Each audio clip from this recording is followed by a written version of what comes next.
Good afternoon, everyone, and welcome to this meeting of North and East Plans Panel. My name is Councillor Javed Akhtar, and I will be chairing today's meeting. Could I remind everyone that today's meeting is being live streamed on Leeds City Council YouTube channel so that the members of the public can observe the meeting without needing to be present. Could I also remind members of the public present at this formal meeting, while we welcome your attendance and we ask that you do not approach members of the panel during the meeting and that the proceedings are observed quietly and without any interpretation. If this is not adhered to, you may be asked to leave and the meeting will be suspended while this is facilitated. The aim of the panel is to hear the relevant information from applicant, members of the public and council officers to help members of the panel make their decision. Could I now invite members and officers to introduce themselves and mute your microphone once you have introduced yourself? If I can start from the left, Ryan. Good afternoon, panel. My name is Ryan Platton and I'm the Development Management Team Leader for the North East team.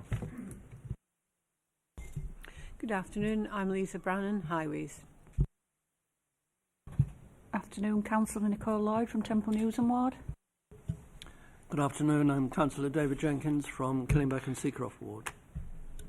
Good afternoon, I'm Councillor Michael Miller, representing Kippax and Methley Ward. Afternoon everyone, Hannah Biffle representing Kirkstall. Good afternoon, I'm Councillor Ray from Bramley and Stanningley. Good afternoon, Councillor Bromley for Horsforth and Rawdon. Good afternoon, Councillor Samforth for the Harewood Ward. Good afternoon, Councillor Dawn Seary, Pudsey Ward. Good afternoon, Debbie Oldham, and I'm clerk to the panel. Good afternoon, Nicole Walker, Head of Legal Services and Advisor to the panel. Good afternoon, Jonathan Carr, Head of Development Management. Thank you. Moving on to the agenda, could I ask the clerk to go through item 1 and 5, please? Thank you, Chair. Under agenda item 1, there are no appeals against the refusal of inspection of documents. Under agenda item 2, there's no exempt information. Agenda item 3, there are no late items. Under agenda item 4, could I ask members to declare any interests? I'll take silence as there are none. Under agenda item 5, apologies have been received from Councillor Stevenson and Councillor Firth is attending the meeting as his substitute. Thank you, Chair. Thank you. Item 6, minutes of previous meeting held on the 24th of April 2025. Do members accept these minutes as a correct record? I'll assume correct unless indicated otherwise. Thank you. Item 7, matter arising from the minutes. Are there any matters arising from the minutes? No. Item 7, if I can ask Ryan to lead on this, please. Certainly, Chair. Thank you for that. So I'll just, at the beginning, before I start, just ask for members' patience and understanding in the meeting, because we did have another planning officer who was lined up to present this item, but unfortunately has had to withdraw from the meeting at the last minute. So I'm stepping in, so I'll try my very best to make it as eloquent and clear as possible to members. For a proposal for a new 3-storey school building, the refurbishment of the existing 19th century school building, relocation of an existing car park, the demolition of redundant buildings and associated landscaping, and it's at Mount St Mary's High School. So it follows a position statement presented to panel in February this year, where members were generally happy with the scheme but wished to support local ward members, in particular in addressing their concerns regarding highways matters. There remains a statutory objection to the proposal from Sport England, which necessitates referral to Plans Panel for determination in accordance with the Council's scheme of delegation. This also means that the application must be referred to the Secretary of State to consider whether she wishes to call in the application for her determination in due course. So go through the slides in turn. So the first slide is the existing site plan. I'll show with the cursor if we're catching up. So at the moment, the buildings to the top left of the site are the ones to be demolished. So those members who are on the site this morning saw these are modern, decent storey buildings fronting those streets to the west. We can also see to the top of the site is the Grade 2 listed church church beyond the red line, and also the grade 2 listed school building also within the site itself. To the bottom left of the site, again outside the red line, we can see the grade 1 listed St Saviour's Church and the former vicarage, which is grade 2 listed to the side, and all the structures within that site are also listed by virtue of their curtilage within those buildings. Just moving on to the site plan itself, which is proposed, so we can see that there is new landscaping proposed in the top left of this plan, which shows where the existing buildings were, alongside a small car parking area. To the bottom left, we can also see this is where the previous informal soft landscaping area was, where they'll propose a new car park. Beyond that, to the right, top right on this drawing, will be where the new school building is proposed, a 3-storey building. And the area beyond that to the right is the existing public open space playing pitches there. We can see to the left, to the bottom left of the proposal here, beyond where the new access is proposed, this is the existing tree belt with the listed church beyond the grade 1 listed church. So in terms of the existing playing pitch in the top right, the report discusses in some detail about the need for, or likely need for, protective fencing for ball strike. So the general location where this will be expected to be will be between the new building and the sport pitch in this general location here. So this is a photo just looking along Elby Road to the south. So both of the buildings that are proposed to be demolished are in the forefront of this picture. So the large one here and the one just down the road again, modern building, relatively modern facades. Moving around slightly along Elby Road, so we can see this is a photo which shows Willis Street looking in the site, which is currently the subject of a stopping up order. And we can see that that's looking northwards towards those two buildings to be demolished. This is again further along, south along Elby Road. The grade 1 listed St Saviour's Church is the one in the background with the flag flying, and the former vicarage is the building in the foreground. As I mentioned earlier on, all the boundary walls and the curtilage and the structures within the curtilage are all listed as well. It's a photo even further along Elby Road. So again, we can just see St Saviour's Church there in the right for context, and the new vehicular access which will go into the site will punch through this area here. This tree belt will be retained apart from one tree which will be lost to make way for that new access. This is looking from the southern end of Elby Road northward along the same general location. So we can see the existing mugger which is to be retained here. And the building would be sitting behind that in the background in this general location. Again, we can see the existing tree belt, which is important in terms of the setting of the grade 1 listed church to the left of that photo. We can also see the informal parking that occurs at the moment along Elby Road in that picture. So this one is looking north from the site with the school site in the distance. So the mugger is in the foreground and the new building will go in this approximate location here.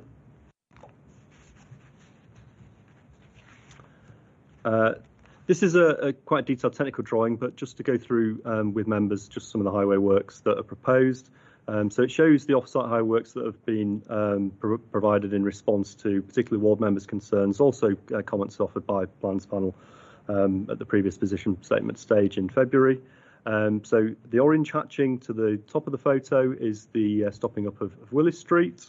We can also see the green formalised bays that will be created. So an overall reduction in level of parking, but a formalised structure alongside the retention of verges to both sides. Again, much discussed by panel and a concern of members previously. And also there will be improvements to footpaths along the north side of Elby Road itself. So new and improved footpaths actually through around the junction itself, allowing for not only that for visibility displays and the clearance of that site, and also a new footpath link at the southern end of Elby Road here, just to formalise that arrangement. As members saw on the site visit this morning, this footpath that curves away is existing, but at the moment there is a missing link, as it were, in that general location there. So this is the building as proposed from the southwest. So it's a fairly standard design, as one would expect from a functional school building. So dining facilities are on the ground floor level. with teaching spaces above is the kind of general layout. The external walls are constructed of buff brick, and we can see there's a canopy and various glazed openings, particularly at the ground floor level. This is the ground floor, so I won't spend too much time on this, but you can see at the bottom of the photo is a general dining hall layout that you would expect, with the various ancillary facilities, etc., that's surrounding that. And this is the first floor plan, similar to those on upper floors as well, just showing a general classroom teaching layout with all the servicing areas. And this is just the elevation of the opposite side of the building, just looking from the northeast. Again, very much of a functional standard design. So we do have some sections just to give members an idea of the general site level differences on the site. So this is from the southwest. So it just shows the building from that general location. We've got another one from the Ellaby Road side. So we can see the new building is the one with the darkened windows in the background here, with the existing retained building in the foreground. And this is where the demolished buildings will be removed to reveal the Lister School building behind. And this, I think, is the final section drawing, just showing the southeast, just showing the level differences really here on the site in terms of Ellaby Road, which is to the far left of this drawing, up into the POS sports pitch at the moment on the right of that drawing, with the new school building right in the middle of that section drawing. So you've got some CGIs just to assist members in just gaining an impression of how this will look when complete. So this is looking from the northern end. So the buildings to demolished are in this general location here. So they're replaced by this, as I say, this landscaping area with a small car parking as well. Willis Street just beyond that. So you can't actually see the new building in this background because it's shielded quite successfully by the existing school building. But in the next one, we will be able to see. So this is the new school building as it will sit with the general car parking area in front of that, with Ellaby Road beyond to the left of that particular image. Okay. So there's just a few updates in terms of the report, which I just need to report on for members. So the first one, just a maths error, actually, at paragraph 1016 in your reports. So at the moment, the report says that the existing parking spaces consist of 73 plus 22 to equal 85. But of course, that doesn't equal 85, it equals 95. So that's just a correction for members. There's also an unintentional omission from the report, which is that it should reference policy N6 from the Unitary Development Plan. So members may be aware that policy N6 relates to protected playing pitches, remains an extent policy, and also in terms of both its strategic element and its spatial designation as well. In this instance, the officer report does consider and apply core strategy policy G6, which is a similar policy in many ways. But I should make clear to members that the proposal has been considered against the strategic requirements of N6 by officers, and for members' benefits through this update, it's obviously helpful to note that there is a conflict with N6 for the reasons which are actually spoken to in the report, namely the loss of playing pitches, sports pitches. So similar to the conflicts that we have and are addressed in the report with regards to policy G6, the proposal doesn't meet the relevant criteria of N6 to achieve policy compliance as a result of the loss of those sport pitches. However, in the wider planning balance, the benefits of the scheme, as is identified in the planning balance section of the report, are considered to outweigh this policy conflict and the others identified. We've also had a relatively late representation from the Council's nature team, which was received since the report was drafted. That confirms that the updated information which is referred to in the report as being requested, does show a biodiversity net gain, a BNG increase of 10.02%, which will be achieved for habitat units. And it offers confidence that obviously the mandatory BNG condition can be replied upon, which is helpful for clarity. The response also notes that the BAT survey data, which has been submitted, is now over 18 months old, and in line with relevant professional guidance. This may need to be updated. But these are matters in this instance which could be controlled by condition, and indeed beyond this, a number of conditions are also suggested by the nature team in their latest response to control relevant matters. Those relate to protecting habitats during construction, landscaping and habitat creation, BNG delivery and monitoring, and general biodiversity enhancements, including for bat roosting and bird nesting, and finally the design and installation and management of the green roof proposed. It's also helpful to update members that there was a meeting with officers and local ward members on Monday, the 23rd of June, this just gone. Just to note that we met with members who were seeking reassurance on offsite highway works following previous concerns raised, and officers offered an explanation in terms of the latest position as has been presented to yourselves today, and there weren't any further substantive concerns raised in relation to the proposal before Plans Panel today. Members are happy that their concerns previously are generally being addressed. So in light of all of that, it's helpful just to note, first of all, the conclusions in the report are largely unaffected by the updates. Ultimately, the identified benefits of the new school provision is afforded substantial weight, and improving the setting of the former convent was also given moderate weight. And the benefits of the scheme do outweigh both the significant and the modest harms to protected playing pitches and public open space, including the N6 conflict, which I discussed earlier, and the significant but less than substantial harm to the setting of the adjacent St Saviour's Church. But the updates do have a bearing on the recommendation, particularly the comments from the nature team. In light of that, particularly their comments that they consider BNG matters potentially could be controlled by a condition rather than in Section 106 agreement, it's helpful just to reflect on that.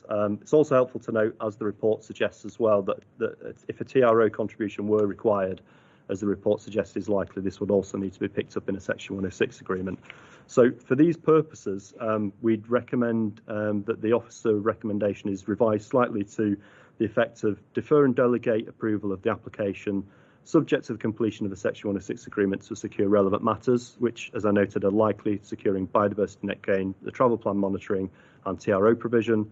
And the headline conditions are set out in the report, with amendments or additions to the same as deemed appropriate, including those relating to matters raised by the nature team to be delegated to the Chief Planning Officer, and obviously subject to the referral of the application to the Secretary of State for consideration. Thank you, panel. Thank you, Ryan. Applications are present at the meeting to answer any questions only. Do members have any questions for officers?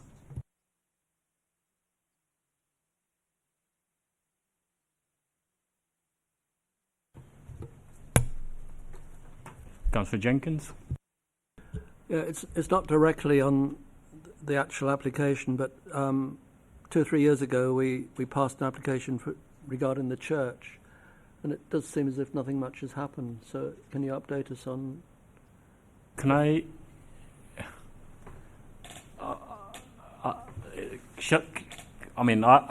Can we just discuss on what we've got before us, and if you have any particular issue with regards to any other outstanding business in the area, please speak to the officers outside the meeting. I don't think it's relevant at this position.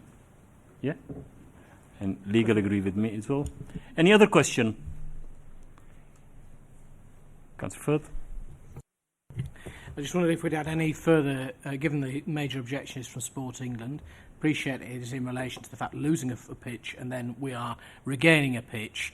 Could we have clarification again on the time frame in which that new pitch will then become available following the development, and also more generally whether there's been any further development with the discussions with Sport England following the previous meeting in February, a previous meeting of this committee?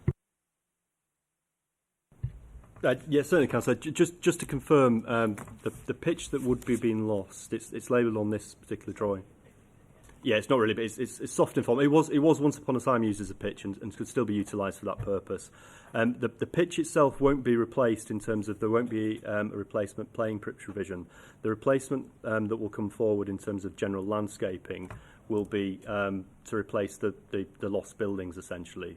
So that is the objection from Sport England, is in terms of the loss of that informal area, which won't be replaced. And essentially there hasn't been further discussion because the position hasn't changed in those matters. So Sport England work to a set of their own policies which direct obviously their responses, and the conflict would remain regardless of any further discussions that may take place. So those haven't taken place and the objection remains as such. I just want to clarify, it's the land that maybe it's not a pitch, but the land that's got 3 at the northeast end of that site. How long is it going to take for that particular site to become available as a play area, if not a playing pitch? Yes, Councillor. So at the moment there is no time frames. So we will be subject into conditions which seek to control phasing of matters. But in terms of the specific time frames, it will be whilst we have an order of events in terms of the various works that will take place, we don't know precisely when that will be. So we will look to control delivery of that space, and it will be an appropriate time frame, as you'd imagine. I.e., we wouldn't want to leave it till last. It will be coming forward as an appropriate time in the development. But in terms of a specific time setting out that today, unfortunately, we don't have that information because that is dependent on the build-out process that goes beyond that. Councillor Bittel. Thank you. Following on from Councillor First's question, I guess, in a very similar vein, around if we can have a think about the way that we're expecting the car parking to roll out. We know that there's the issue with the car parking on the banking outside, which I realise is going to be formalised. But if we formalise that, we move with the play area because rightly young people need somewhere to play. That was the old car park, I think, if I'm not mistaken. So then where are the teachers going to then park? So it's I just wanted to raise it on the back of Councillor First that's going to be a fine balance perhaps, and I guess I wondered if you had any thoughts on it. I'll bring Lisa in a second, but the general phasing is in terms of the order of events, and it would be to prevent that scenario arising, is that the commence the construction of the new build would be the first, because obviously the existing school buildings will be used until the new one's constructed. Then it will be the laying out of the parking for the new build, alongside the remaining hard and soft landscaping, including the current staff car park. Then the next stage will be to demolish the old buildings and then landscape the area in terms of the demolition. So as part of that process, we will obviously be looking to ensure that there is sufficient on-site parking at all times throughout that. So I'll hand over to Lisa to add a little bit more. Yeah, in terms of the offset highway works, which include the regularisation of that informal parking, there will be a reduction in the level of parking there, simply because at the moment it obscures the visibility displays, etc. But the condition will require the offset highway works to be completed prior to occupation of the building. If that helps. Councillor Firth. Sorry, I just wanted to come back to Lisa and just ask then, given that the new car parking, which will be reduced, but is going to be roughly where it says 4 on the map, which is currently the area that's going to be lost, the green space that's going to be lost and is going to be converted to car park, is that planned to be one of the first parts of the development to then help with the development of the particular school building that will come afterwards, or will that be an add-on? I'm just thinking in terms of logistics and how that's then going to play out, because I appreciate that the current car park at point 3 is going to be used as potentially as a works yard, if I'm correct. Or was that wrong from the previous meeting? The last discussion I was party to was that they were looking to use green space towards Elby Lane as their construction yard. But obviously I think they would need to get their access in and then build the new building from the new access. That's what I would think would be logical. So it's quite likely that obviously the existing on-site car parking can't be lost until the new car parking is constructed. So there will be a bit of a lag, but we will, as Ryan said, it will be controlled by condition. Right, can we now move? Sorry, is this a question? Yeah. One more question. Okay. Can I just ask, will the works be commensurate to looking at when school holiday times or the least times in which there's going to be cars on site from other visitors, particularly at the most difficult times this is going to be taking place? Or is there any particular works that have been done around that, timetabling or scheduling? Some of it will obviously be dependent on when the actual build comes forward, and when they then, but often they will want to have it open for the start of a new school year. So I'd anticipate, therefore, that say the highway works would be happening in the summer holidays potentially. But I'm not sure what the time scales and timetable is for the build. Councillor. Sorry, Chair, just a quick one for me because I asked my questions on the site visit this morning. But just looking at the screen then, the canopy in the car park, has that got solar panels on it?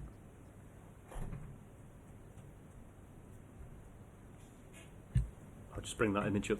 Sorry. Yeah, so we did discuss this on site this morning, actually. Sorry, it's this one. So at the moment, this is just the CGI is just for illustrative purposes. So the intention at the moment is not to have that there, but it's just showing what could be achieved. So at the moment, as I understand it, the proposal is not for that canopy with solar panels. It's just for the car parking layout. But one could perceive in the future that might be an addition which the school wishes to pursue for obvious reasons. Yeah, I think that would be a good idea. Thank you. Moving on to comments. Do members have any comments?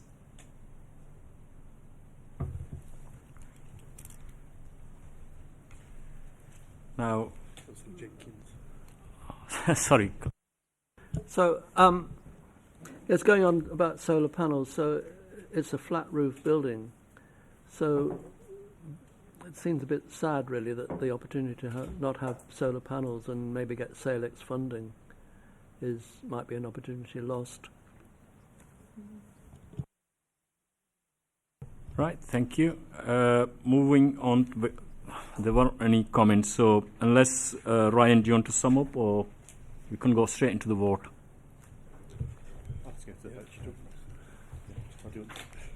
Jonathan.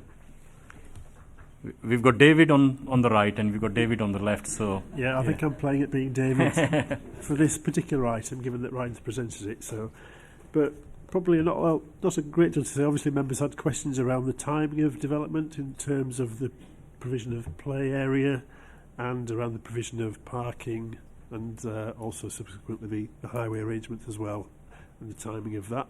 And obviously, as officers will ensure that the timing is as appropriate as it can be around school holiday periods to minimise disruption levels. Some questions around solar panels as well, and we can have discussions with the applicant around that as to whether they can incorporate them into the main building and perhaps even the canopy area shown on the illustration there. Apart from that, there don't appear to be too many other comments arising. Councillor Jenkins? Yeah, I thought the developers were going to be asked questions, but still. So is there ground source heating, or I'm not quite sure what the heating is going to be in the new block? Yeah, so the intention is that the proposal would feed into the district heating network. Yeah, so that's how the heating will be provided.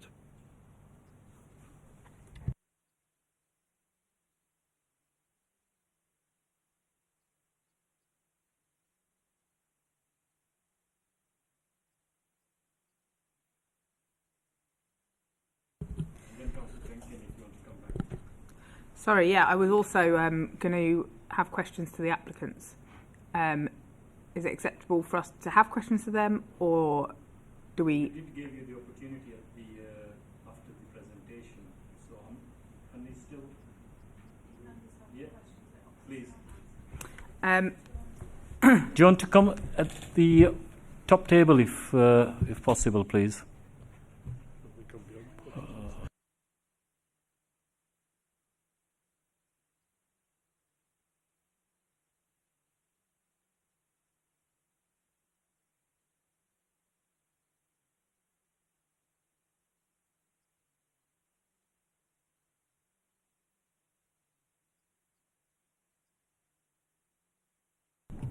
Councillor Bithell, if you can just question, and then obviously we'll move on to the sum up, if that's okay with members. Yeah. Yes, thanks, Chair. 2 questions. The first is on the plan. It shows pictures of the classroom setup. In terms of the opportunities for good pedagogy once the classrooms are up and running, are we convinced that those classrooms have got enough room to have desks in a group work setting, and also based on the location of the tables, it would be really difficult for a member of staff, for example, to achieve getting down the line to the central... Councillor Bithell, if you can stick to the planning matter and rather than going... Well, size of room surely is a planning matter. I'm not sure, is it? All right, okay. I was advised otherwise. So if we're putting a building up, we want to future-proof the education element of it, and therefore, can I have confirmation that the rooms will be big enough for a decent level of teaching inside? And then previously, when it came before the panel before, we talked about that landscaped area at the front and the potential for extra surveillance. And I wondered, it wasn't a planning matter, having a check that there was going to be enough staff looking, but I wondered whether the landscaping had changed in any way to make it there be more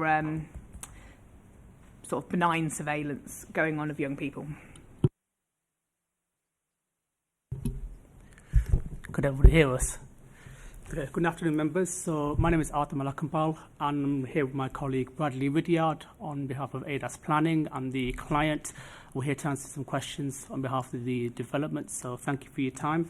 Thank you for your question, Councillor. If I just take one by one, if that's okay. So the first question was about building and the future-proofing of the main three-storey building, is that correct? So what you're looking at before you on the screen, basically that has been designed to the highest possible design. So prior to the application being submitted, the client, BAM, have had a number of client meetings specifically to discuss the design and to ensure that this building that is being put up before us is future-proof and it meets the standards for 21st century education, and it meets basically all the needs of the school, and it can be future-proofed. Now, specifically on the desk sizes and the rooms, whilst the layout would be fixed in terms of the floor plan, the actual internal graphics, as you can see with the desks, could be indicative. So it may change like that in the future, as you can appreciate. Yes, but it would be fit for purpose and for the future for the school's needs specifically, as well as the needs of like staff and students. So that's the first question, that's okay. Could you just remind me of the second question? You talked about something from the previous meeting about the landscape matter and surveillance. Was this in relation to the bit where the site building layout plan? Yeah, the bit where the buildings are being taken down.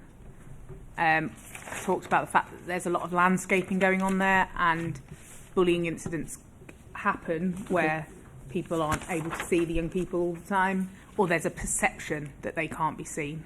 So I wondered whether there'd been any amendments to the landscaping plan to get more opportunities for surveillance. Oh, thank you, Councillor. So in terms of the area where the kind of 1960s block is to be removed, that would be naturally overlooked by the Mount St Mary's School. So that would mean that it's open, staff could easily monitor that area specifically. And given the level changes across the site, it's not going to be an issue where, any staff can't naturally basically be visible to see the area being used by students. So I don't see how that would create any particular issues from a kind of perspective of bullying. But what we've also got to realise is, remember that the school have got sort of bullying policies, they've got, sort of behavioural policies in place, and with the new building as well, there have been a number of areas where it would be controlled by CCTV footage as well, and also just to ensure that the safety of students is paramount. So I don't believe it would be necessarily an issue as such towards the front where the landscaping area is marked 15 on the plan, given that it's already, with the proposal in place, would be naturally overlooked by the main school building and a large amount of the kind of public, not public realm, but the open space areas as soon as you enter the school from the pedestrianised area. I have to be honest, I'm not super comfortable with either of those responses. It being overlooked, naturally surveillanced by an empty school building because teaching staff are at lunch doesn't solve a bullying issue. But I guess the answer is no, it hasn't been changed, so we are then reliant on the policies, which is fine, as in the school policies, and that's okay. I'm sure that'll be taken care of. I was hopeful there might be some amendments to the actual landscaping. And in terms of the classrooms, I just want to be absolutely sure. So a lot of those classrooms only have sort of 25 desks, 25 young people's worth of desks.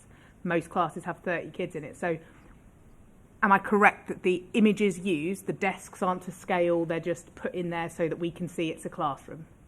So what is it based on? What have we based the room size on for, is there a policy that we've used in order to make sure those classrooms are big enough for purpose?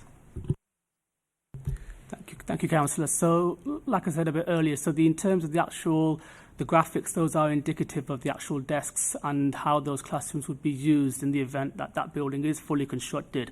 But from previous kind of conversations with the applicant and the client, the design has been through a number of meetings specifically, and from the planning, design and access statement, I understand it's also been reviewed and designed in line with architects as well as part of the RIBA Stage 2 and Stage 3 process. So there will have been some evidence behind the size and scale of those classrooms, but it would also be in terms of what the kind of result of what the outcome would be with the DFE and the school and their needs as well specifically. So it's to meet basically the needs of the school.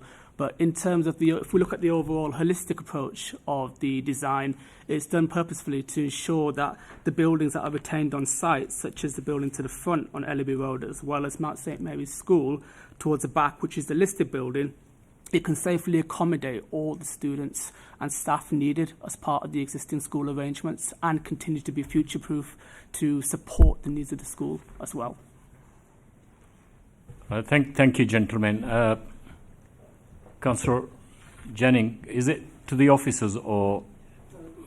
Well, to be fair, we started the meeting. The opportunity was given to. It was. I did. I said if members do have any questions for the supporter of applicant, you're more than welcome to ask any questions.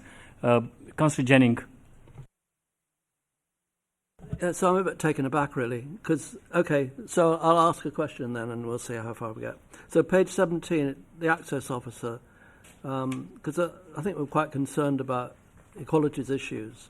It says, note the accessible toilet has no external door, which prevents its use outside of school time, and requests details of handrails to stepped areas. So has that been taken care of? But also, I mean, would you be able to say whether there's a sensory room within the new building and whether it is all disabled access, meets all the disabled access requirements? Thank you.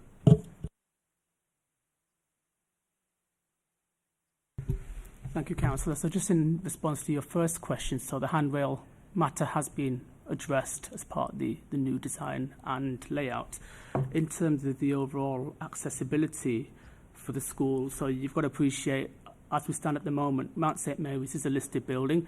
It's obviously of its time, and there's only so much the building has in provision for disabled access, for example, and accessibility design. In terms of the overall layout, that has been considered fully. So, for example, we have got disabled parking spaces. There is provision within the layout that accommodates ramps for wheelchair access as well. So there is a degree of design consideration given to disabled children as well as accessibility design. So that's already factored in to the parts of the layout when we look at the design holistically. So, but just wanted to make it clear as part of the original listed building, there's only so much you will be able to do to that given it's listed and the design is already as it is. The only alterations to that building specifically are like the alterations to the fenestration and the roof, but the wider landscape layout and the site layout takes that fully into account where possible. Okay, thank you. Let's now move on with the business. Let's take the vote. Can someone propose it?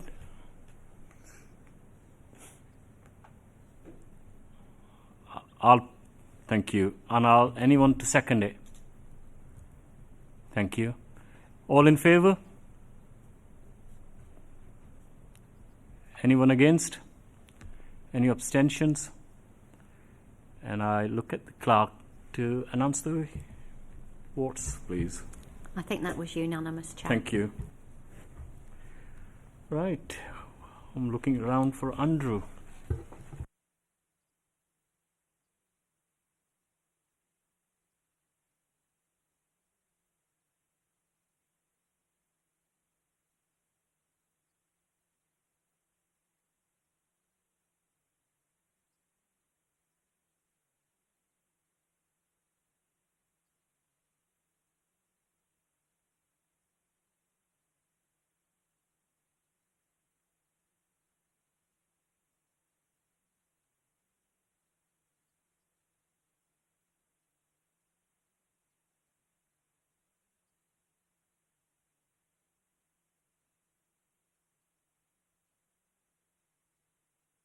Right, moving on to item 8. Can I ask Andrew to present, please? Thank you, Chair. Yes, this is a planning application that we went to visit this morning for 352 dwellings of offices to form 2 apartments in the old farmhouse and refurbishment of the existing gatehouse on land at Redhall. So I've included this slide, which members will have seen many times before, which just effectively shows an outline of the East Leeds extension. So Redhall, located at the northernmost end of the East Leeds extension, with the East Leeds orbital route on the outside edge marked in red. So in policy terms, the site actually has a couple of designations affecting it. So I should just mention again, ELO is obviously on that northern edge there with Greenbelt to the north. And within the site, the orange areas are housing allocations. The pink area is actually an employment allocation, which is something of a legacy, which was to be updated through the site allocations plan, where it was proposed to also bring that forward as a housing allocation. And members will be familiar with the remittal process of the SAP, which then reverts this bit of the site back to an employment use. That said, it was designated for employment use back in the 1990s. The policy approach was very different then. It's now it's not required for employment purposes, and it's not an appropriate use of the site. So in policy terms, housing is acceptable on that part of the site, in addition to the areas allocated for housing. Members will be aware that the City Council owns the majority of the site, except for Redhall House, which is marked within the middle of the site there. So this is the application relates to the land around it, and ahead of seeking a developer to bring the site forward, there was a Redhall planning brief that was drawn up. So I've included this in the packs, which just outline some of the key elements. So 2 points of access, one from Redhall Lane and a second access from the old ring road. In terms of other points to note, again, there's indicative capacities there, which were brought forward from the plan making process. So on that western half, 350 units, and roughly 50 units on that eastern half. Again, obviously this was drawn up before the SAP remittal. So in terms, putting a bit more description to it, again, these ELOs subsequently have been constructed. Wetherby Road A58 to the east, and the old ring road B6902 to the west. Redhall Lane coming into the site there, and existing established residential areas to the south. I appreciate that's probably hard to see in that graphic, so I've split it down into some smaller slide areas. So firstly, on the eastern part of the site, it has a bit of a sort of parkland scape to it currently. Number of trees and hedgerows along Redhall Lane. Redhall House itself has subsequently been converted to a private hospital, which is now in operation, has been, I think, for a couple of years or so. It's currently undergoing some extensions to the north and to the western side of the building, which gives it a hard edge to the proposed development in this application. The lodge, or the gatehouse, as mentioned in the description, is this building here, which is a Curtilage listed building to the main Redhall house. And the gates where we stopped this morning looking into the site are to the west. One feature I should just point out here is the railings which we noted on site this morning, which extend right out here. Redhall House originally was owned by the City Council, and when it was passed over to the Rugby League, this eastern part of it was leased as an additional training pitch, which subsequently been sort of revegetated over the passage of time. So it's just to be clear that that boundary is actually, the boundary of Redhall is actually there, and this forms part of the application site. So moving slightly further west, members will be aware that the council's horticultural nursery used to be located on this site before moving to Winmore Grange. So historically, there are a number of greenhouses, various buildings, garaging and so on this area of land to the west of Redhall. Additionally, there are some undeveloped areas. So as we saw this morning behind the hedge on Redhall Lane, there's an open area which is sandwiched between areas of existing housing. There's a shelter belt which essentially was an area of tree planting that Parks undertook presumably many years ago, because those trees have since become much more substantial over the passage of time. So that's now an established woodland. Further open area, and then a copse beyond with some larger trees to the frontage, and clearly there are sort of larger individual specimen trees around the site generally. And then just looking at Redhall in particular, because Redhall is a Grade 2 listed building, it's essentially a 2-storey historic building. To the rear is a stable block and other outbuildings, and as I say, you can see from this photograph there are those other buildings under construction. The farmhouse mentioned in the description falls within the application site, as does the former stable block behind. So in terms of some sort of further site photographs, we saw this morning the crossroads of Wetherby Road and Redhall Lane. So this is on the eastern side of the site, and this was a point of discussion at the 2022 plans panel where we brought the previous position statement. I'll come on to it perhaps a little bit later on when we talk about access, but currently it's regarded as not particularly safe crossroads junction, albeit improved a little bit off the back of Elor. So then looking to the northeast, you can see the eastern part of the site and part of the northern quadrant beyond where house building is now commenced. And then that's looking up Redhall Lane, houses built on the former garden centre site on the left, and then panning across the hedgerow on the northern side of Redhall Lane.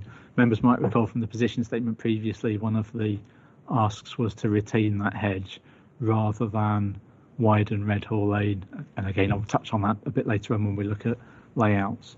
So that's that hedgerow, and again panning around to the north. As we said this morning, given the degree of vegetation, it's quite hard to see Redhall House, but you can clearly see most of the eastern parcel of the land and the bridge over Elor in the distance. And again panning around towards Elor. And this is on Wetherby Road. In the report, you'll note there's mention of improvements to an existing bus stop, and that's that bus stop there, which currently is just a flag type bus stop, and we would be seeking a bus shelter and real-time information there. So then from Wetherby Road, again, you can probably vaguely see glimpses of Redhall House between the trees and panning around to the north. And this is the segregated sort of pedestrian and cycle provision that was built as part of Elor on the inside of Elor, looking up towards the overbridge. And then from that bridge, it clearly gives you a good vantage point looking across, and that's the bridge out to the footpaths in the wider countryside. But as I say, it gives you that vantage point over the site. And the existing pedestrian steps which link between that bridge and the lower parts of the site, which also have accessible ramped routes down to the existing Elor provision.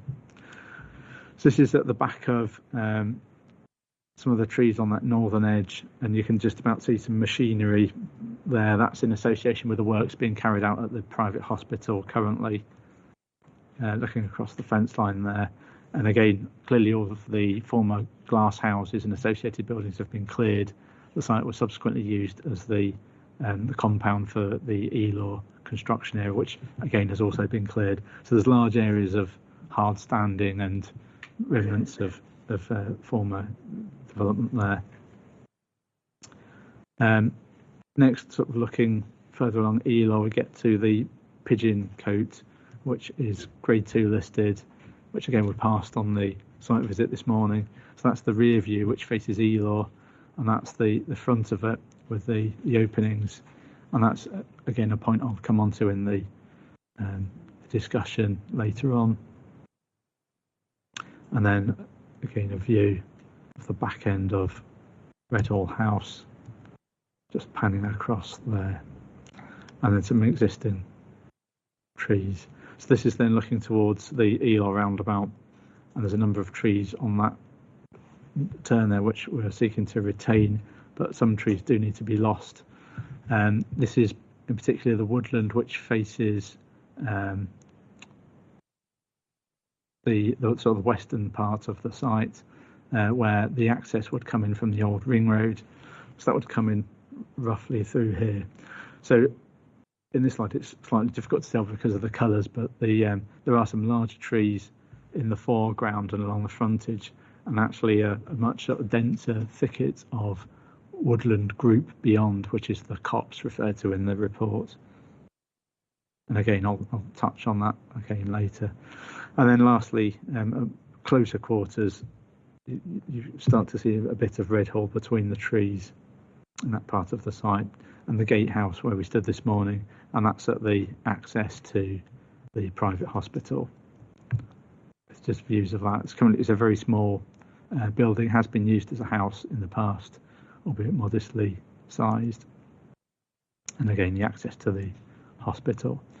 So in terms of the chronology of events, this is the old layout that had been brought to plans panel back in 2022, and there were a number of issues of the layout. Particularly concerns where we saw a steer from members was in relation to the spine road running through the site, and members gave a helpful steer in terms of the design and character of that, and that a pragmatic approach should be taken in terms of not needing to remove all of the hedgerow to the north of Redhall Lane. Additionally, there were highway concerns around this crossroads arrangement in this part of the site, so that has also been amended.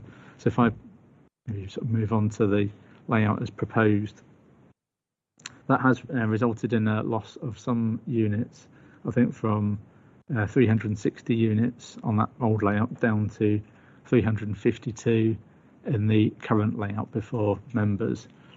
So in terms of how that layout works, whilst the eastern part of the site has had some minor changes to it to ensure connected loops around, there's been it's probably fair to say a wholesale revisit of the layout on this western part of the site, and that's changed the layout. So rather than that crossroads I mentioned before, that's now a T-junction that's considered to be acceptable in highway terms.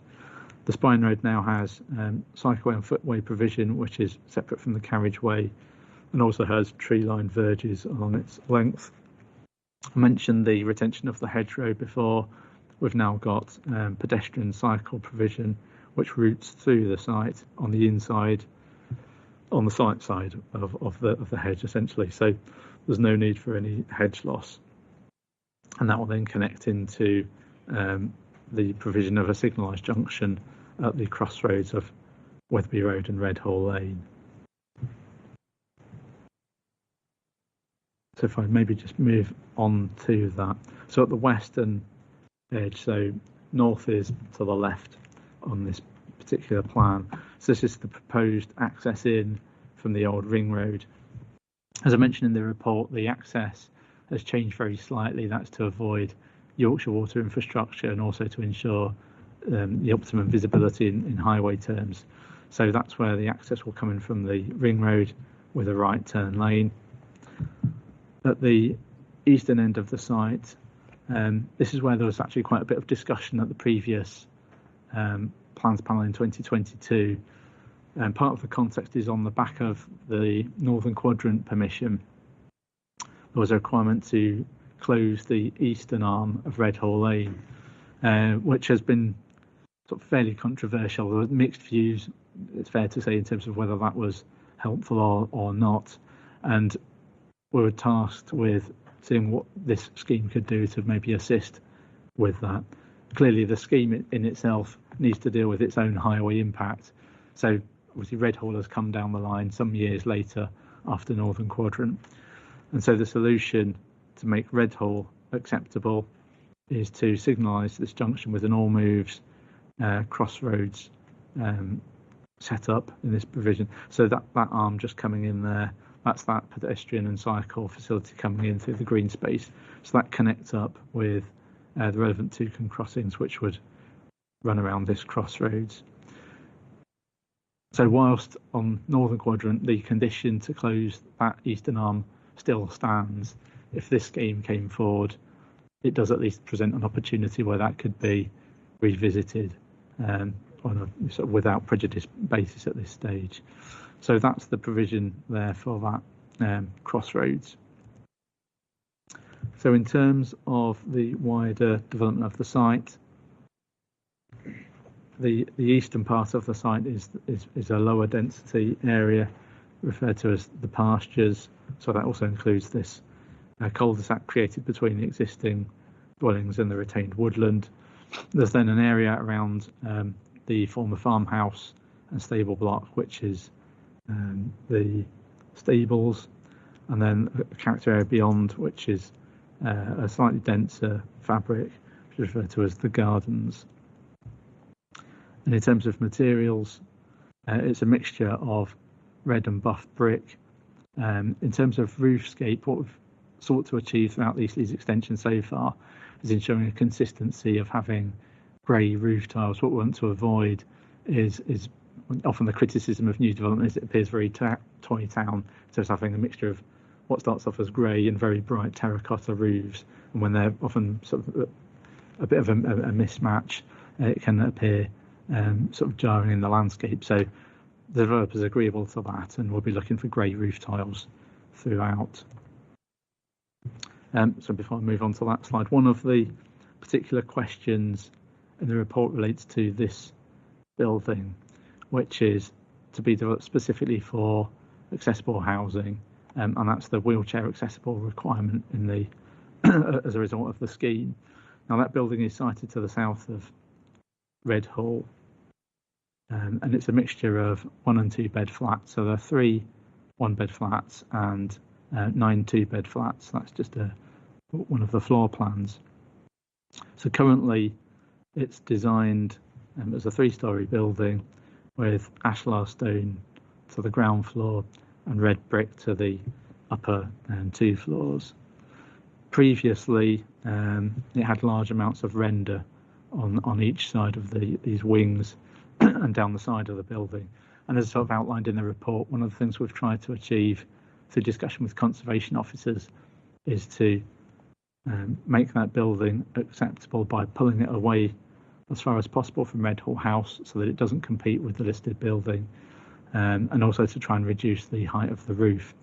So previously there was a slightly different roof form which was also higher, so that's reduced in height, and the developers proposed these alternative materials.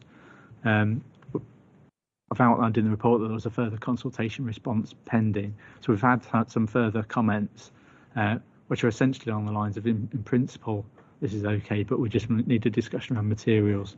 So we're looking potentially at utilising brick to the ground floor just to downplay that a bit more, and use of stone string courses. So that's an area of further sort of discussion we can take away with the applicant. But ultimately, this shows the relationship between the two. The other thing just to bear in mind is, in order that the section is useful, obviously it doesn't show the trees. So going back to my earlier slides of photographs, clearly there's very dense vegetation and retained trees between these 2 buildings, and they will seek to be retained and also enhanced with further planting. Turning to the lodge house, as I mentioned, it's a very small dwelling, I think of a couple of rooms or so. So in order to make that usable and bring it back into use, a small extension is proposed to the rear, and it's quite contemporary in its style. Again, we have some comments on that, which are effectively involve some sort of minor alterations to the locations of doors and windows, and also ensuring that they're white painted timber windows and doors as well, rather than the grey UPVC that was originally proposed and as per the plan before us. So as noted in the report, that's again something of a work in progress, but from initial discussions, it sounds as though that's something that's easily resolvable. So I've included this. Apologies, I think it's probably come out quite dark because of the scale of it. I mean, at the very least, it shows you the general townscape in terms of dwellings through the site, and this is looking along the Spine Road and also the internal street to the north of the site. It's probably more helpful maybe if I go on to individual house types. So I've included a number of these just to give an impression of the character. I mean, members may well be familiar with a number of these house types that have been used elsewhere in the city. And as I say, these have largely been updated to include the grey tiled roofs. There is one in here, so that's one which, again, we've sought to change that to a grey roof. And mainly sort of mixtures of red brick, some buff brick, and also some use of render as well, with also some sort of string course detailing in places. And this is one of the apartment blocks in the stables area, in red brick. This particular apartment block is used particularly on the western side of the site. Again, potentially discussion around materials as we're changing materials on the other apartment block, so we'll explore that with the applicant. And then lastly, this CGI. So this is taken from within that green space on the eastern side of the site, looking across to the houses beyond. So Elo is off to your sort of right hand side, and to the left runs off to Red Hall House. And these are just some as-built examples of some of those particular house types, which again just helps to give a better indication of the build quality of those. And then lastly, there are some street scenes. These aren't of a scheme in Leeds, but again, it's use of similar types of house types where, again, they've obviously mixed roofscapes in that particular instance. So moving on to housing matters, the scheme's proposed to be policy compliant in terms of providing 15% affordable housing. The orange, I can't actually read those, but I think the orange and the greens are the intermediate housing. So the green indicate first homes.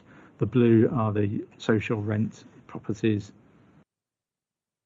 And then in terms of accessible housing, the blue are the dwellings to be built to M42 standards, and the pink, sort of mauvey colour, is the M43 apartment block. So that's the apartment block I referred to earlier in the presentation. And that, again, that's one of the points where we wanted to steer from members. Ordinarily, on both the M42 and M43 dwellings, we would seek a pro rata mix across the site, would be our starting point. In this particular instance, we're aware that elsewhere within the East Leeds extension we have a mixture of sizes and types of housing generally. So is there an argument for having this particular facility in one apartment block providing 1 and 2 bed units?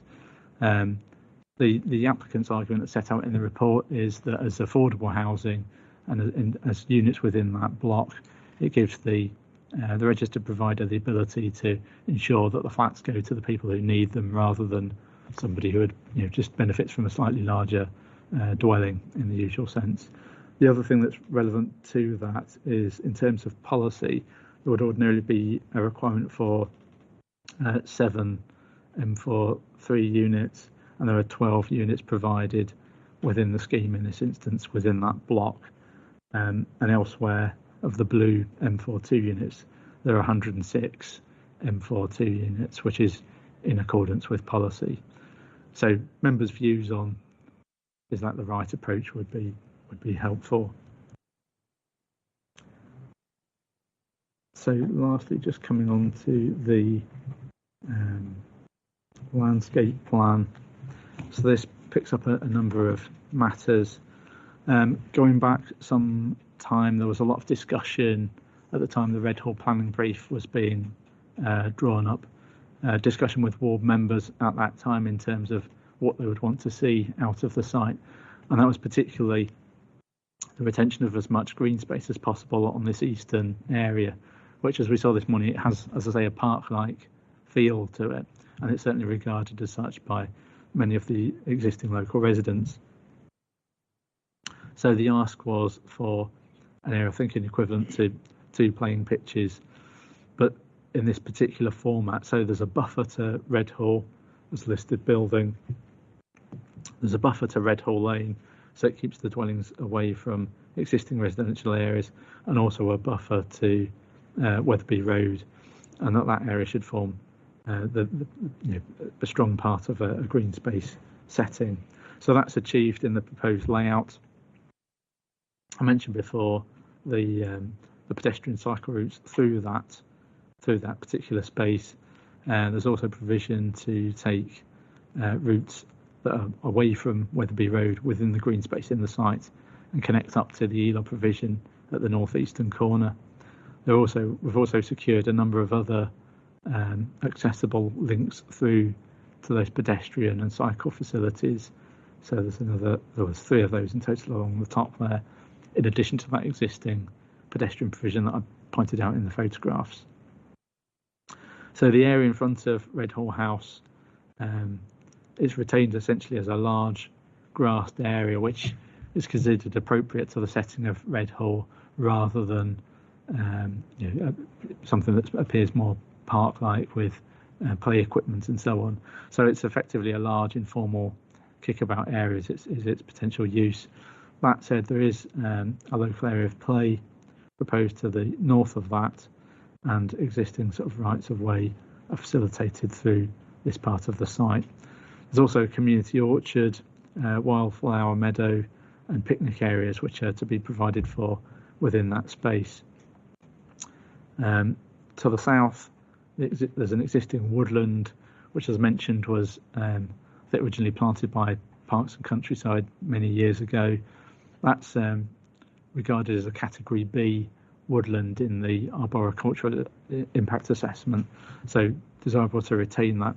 It will require some pruning to ensure sufficient distances to dwellings, but again, that's something that we're exploring. On the western side of the site, there was an existing copse, which I mentioned in the photographs earlier, and that sits within this area.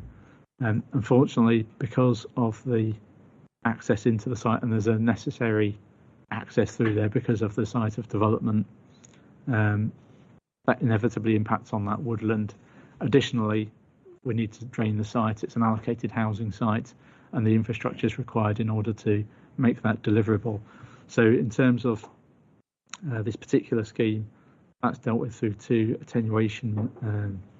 underground storage tanks to be located either side of the access road.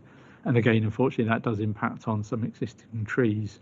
So that's roughly a third of that a third of that woodland, which is a Category C woodland. So it's a lower category than the retained woodland over here. And the remaining 2/3 of that is lost to development. I raised that on this slide because it's a point that's been raised in representations since the publication of the report. So I'll come back to that at the end, but it's just worth pointing that out here. Elsewhere, obviously there's a lot of new tree planting around the inside of Elaw and alongside the Spine Road as well, and adjacent streets. One of the previous criticisms was around dwellings backing onto Redhall House and the stable block there. It was considered inappropriate. Again, because this area has been completely re-looked at, that's been taken away. So this is now has a street on this side with a community growing area located adjacent to the stable block.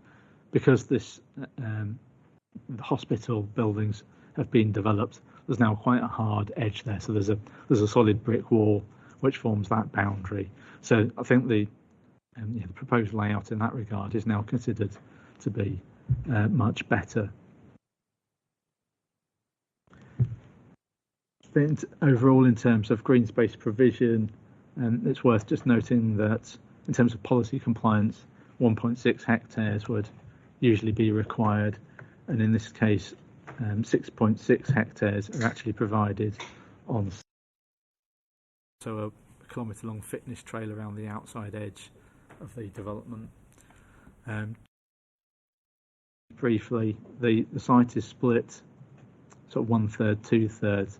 So this northeastern corner will drain to an attenuation basin within the green space, and that will discharge a restricted greenfield rate of runoff out to the northeast into existing infrastructure.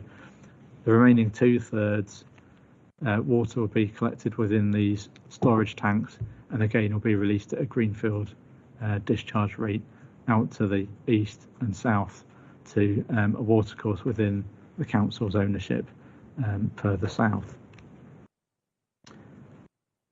So lastly, in terms of things just to mention to members, 7 further letters of objection have been received to the application.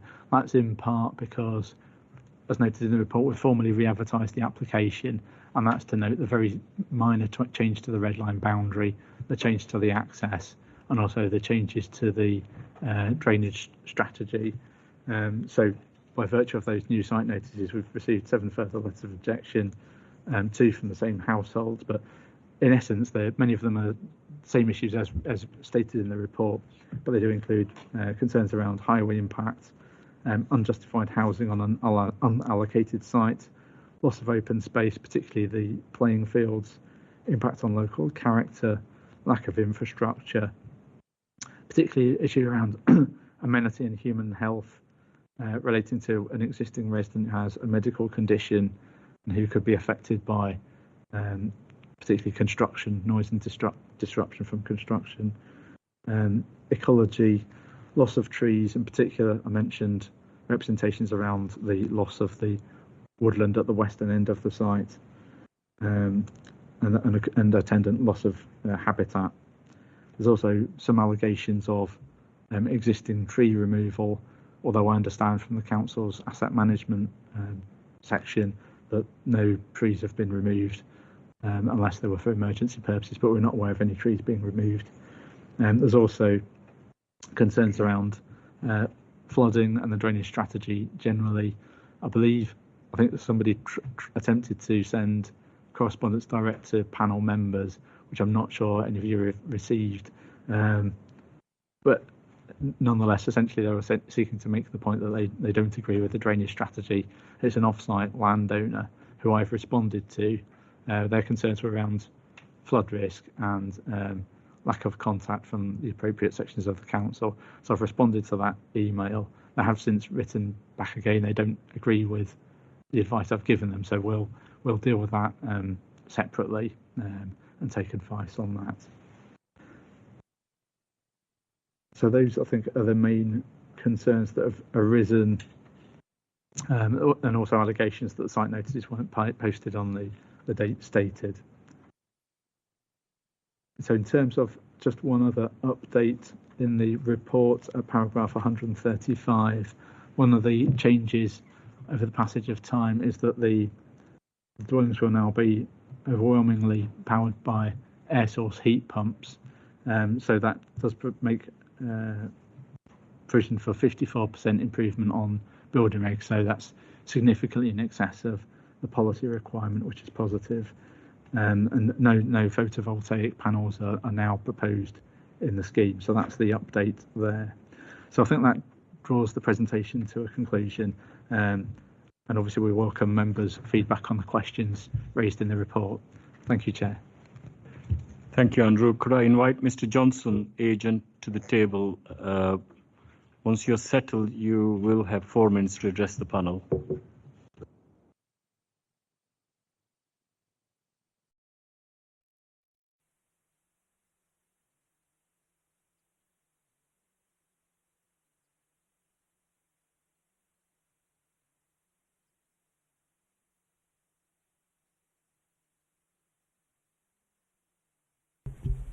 Thank you, Chair. To my left, I brought Katie Miller from Redrow, if that's okay, just to respond to any particular questions that the members might have. With respect to the 4 minutes, I've got sort of half a dozen points that I wanted to raise. I was going to start with the point about the correction on the paragraph 135. Yes, it is right, and I'm pleased that Andrew's raised it. There is a 54% betterment on building regulations above what's currently required by the council's policy, and that will be through a means of no gas and largely air source heat pump and insulation. So we're very comfortable as to how we've achieved that. With respect to the other points that I wanted to raise, is that firstly, members will be aware is that this is probably the last piece of the jigsaw for the East Leeds extension, to which a number of have been working on for many years. Along with just the simple planning application that you see, there is a substantial Section 106 package. And just a reminder is that with each dwelling, there is something in the order of £20,600 per dwelling paid back to the ELAW for the construction. The application has now been with the council since June 2022, so it's clearly been with yourselves for a long time. And that's certainly no criticism of anybody. We have reduced the site from 380 down to 352 dwellings, and that now neatly aligns with the original council's design brief for this site. There have been some design changes, as we've just said, but there haven't been that many design changes in the last 18 months. The delay in the last 18 months has been largely other technical matters, including the likes of drainage. We have this month received an updated comment from the heritage team. They are very detailed comments. They are very minor. We can accommodate those requests. The landscape team, I think, are now broadly comfortable with the proposal, as indeed are the highways team. The drainage, there is a betterment on the drainage as opposed to the current existing greenfield runoff rate. The access points have been discussed for construction purposes, and it's largely this site was going to be built now off the old ring road rather than the red all access, and I think that's to the satisfaction of everybody. There was a comment there about the M43 dwellings, that's the disabled access, is that yes, they are concentrated in a block, but they are at a level which is twice the amount of the policy requirement. So again, I know there's going to be a conversation about that, but we're relatively comfortable with that. And then on timing, if I may, yes, it's been now in the system for quite some time. We think we've satisfied virtually all of the requirements. Would be nice on the basis that this is a position statement, but when you come to finalise the comments that you've got, if the members are broadly satisfied with where we are now, not to have to return back to panel, but to delegate the matter to officers for final approval, because we genuinely don't think there are going to be any substantive changes from where we are now, unless you decide otherwise. So, Chair, if I can leave that final point with yourself. Thank you. Thank you. Do members have any questions to officers or Mr. Johnson? Councillor Bromley. Hi, thank you for that. And I do welcome that Redrow seem to be quite forward-thinking in their designs so far and what we've seen. In terms of this site in particular, I noticed that from the meeting in 2021, the board members were really particular about it being quite iconic and coming up to like a specific spec in terms of following the LCC's climate emergency. And I wondered if that is something that you feel that this site does. And that in particular more than others to some respect. Yes, thank you, Councillor. I think there's two elements to that. One is it advanced in terms of its energy efficiency? And I think it is, as we say, it's 54% now more than what the building regulations required, and we've got very much an eye towards the future home standard. So this is going to be almost like a future-ready proofed site. The other part to that, as a comment, was iconic in terms of design. And this is where we tread carefully, because we've been asked to put iconic designs all along the various quadrants of East Leeds Extension. When we get to this part where we surround the Red Hall listed building, we think this site, whilst it's got an element of iconic design, is also slightly more traditional than its arts and crafts approach. We don't hide from that, because we think this particular part of East Leeds Extension deserves that element of character rather than modern. And therefore there's an element of twist in the lower density elements, which are a nod to the arts and craft, and then you've got slightly more modern design built into the more dense areas. You okay with that, Councillor Bromley? Councillor Firth, and then I've got Councillor Miller. What a gentleman. There's reference to the housing mix report, but it suggests that it hasn't been submitted. Is that correct? Yes, Councillor. We've submitted a housing mix report on pretty much every other part of East Leeds Extension. And if, you know, again, if we're quizzed about this now, is that this housing mix broadly reflects the remainder of what's already been approved. So we think it's got a good housing mix. If the council officer wanted us to propose a housing mix report, we could put one together very quickly, but it would just demonstrate why we think this mix is appropriate. There is a high level of apartments in this one, and what I would say is I sit in many Leeds applications on a regular basis.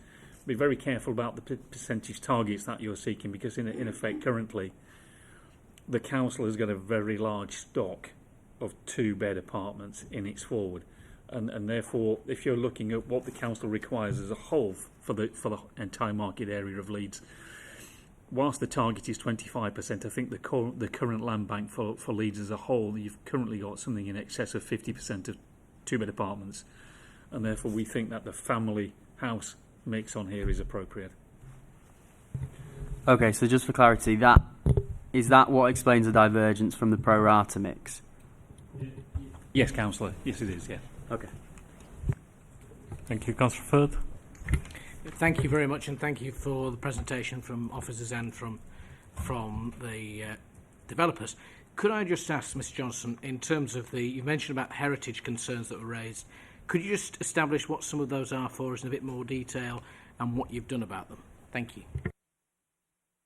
Yeah, this is the second tranche of heritage comments. The majority of the original ones have been explained by Andrew in his update as to how we work with and around the whole building itself, how we stood off, how we've refaced houses. The heritage comments that we've just received this week are actually down to window detailing and sills, and therefore they are, I'm not going to say they're so minor that they're not relevant. Clearly they are relevant, but it relates to a very small number of the buildings on site, mainly the refurbishments, and it is window detailing such that we don't have UPVC, so it's wooden windows, and there are certain elements of lintel styles and brickwork. So genuinely, that response that we've read today in detail with the developer is that we're not seeing anything of an issue with it, quite frankly, is that they are minor, they can be introduced. Thank you for the response, and I hope if Andrew has seen those submissions as well, if there's anything else in addition that was raised in particular.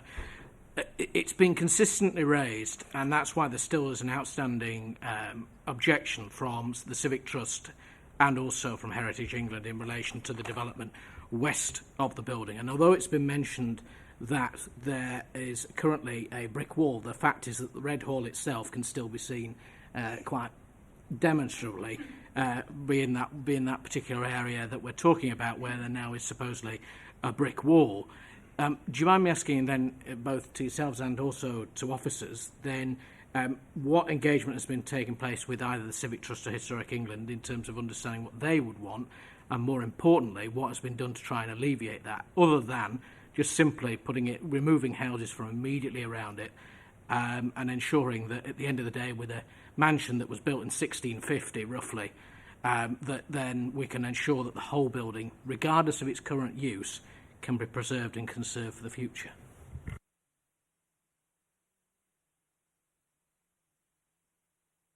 Do you want me to maybe start off with an initial answer and then Mark can join in? So in terms of the Historic England objection, it was on the basis of objecting particularly to the development of the eastern part of the site in principle. So I wrote back to them some time ago, probably a couple of years or more ago, just to explain the development plan position, which is that ultimately it's allocated for employment. So it's not that there isn't an allocation there for some form of development, and clearly through the eyes of today, a residential development is potentially more fitting to that setting than an employment development. You're correct in that there were concerns expressed about the relationships at the rear of the building. So previously we had dwellings with rear garden areas which had at the end of them a garden fence that I think almost either immediately abutted or had a very narrow landscape buffer. And beyond that you have the listed structures. So that was considered to be too close and too much of a jarring relationship. So the advice, and I think that possibly was also touched on by Historic England, it was certainly touched on by conservation officers, and so that's why we've pulled, that part of the layout, as I say, has changed completely. So what we actually have there is a landscape buffer with tree planting that's adjacent to those buildings, so they would remain visible within that part of the street scene, but have development set further away, with development fronting onto that street. So that's just to explain where I'm pointing. So it's this area here, looking onto this rear portion of the stable block, and as I say, to the south, we've got a community growing area, again with landscaping around it. So that's how that part of the scheme has changed. I've never had a response back from Historic England to my previous correspondence with them. We can potentially engage with them again. They have asked in their original response to have a copy of the report and be invited to plans panel when we make a decision. So happy to sort of take that way and try and engage with them again in the meantime. But yeah, effectively they were starting off slightly under a misunderstanding. So I hope that helps. Both Mark, if you want to. No, I would agree with that. Thank you, Andrew. And Councillor, I think the question was, to what level have we also engaged with them? I think, in all honesty, we haven't, because what we focused on is making the changes sought by the council's conservation and heritage officers, who have regard to the statutory consultee comments. So, in effect, rather than creating a potentially confused route of dialogue on these matters, we felt it's easier to deal with the council and let the council take on board those statutory consultee comments. But I think Andrew's absolutely right. In the first instance, I think Historic England, we're not terribly keen on seeing any form of residential development on the site anywhere near the hall, and that's maybe where it comes back to the plan-making process. But I think where we've got to now with these substantial changes around the hall, as I say, we think we've achieved what the council were looking for in the development brief that it's issued. Thank you for those answers. I think that the point that you raised with the conservation officers, the fact that the council's own particular department has raised those particular concerns, is something that I appreciate. Don't get me wrong. I think the need, obviously, is, and this has been a long-standing principle, that this was going to develop even before I was elected, but it's interesting to hear that. I just wanted to ask in particular relation to, as has been mentioned, about COPS, which I think is Woodland Group 2. Is that what it's officially called? Is that group of to the west? Now, there's always been at each of the forums, and Mark and colleagues know, and we know from the forums, there's a lot of concern about the removal and loss of trees in the particular space. And I just wanted to ask, in terms of that, it seems to have gone from what is potentially, well, some would argue locally, although there isn't proof exactly yet of whether it's ancient woodland, but there's been long-standing woodland there for many, many years. And I just wanted to ask, in terms of how has the council got to the situation where we've effectively thinned out the screening of this particular development and actually therefore made it more obtrusive on the street scene, and also as well on those particular properties that potentially go around it as well. And I just wondered if, particularly, for example, with the need for the attenuation basins, what is that land going to look like? How long is it going to effectively take to potentially be regrown? And also, is the potential to plant trees on the attenuation basin? I suspect not. And therefore, wanted to ask, why is there a particular view of removing the screening particularly from the road scene and also around the neighbouring properties, when that has been a particular concern that's been raised in consultation with members of the public, and also more generally, as reported in here, with ward members and others?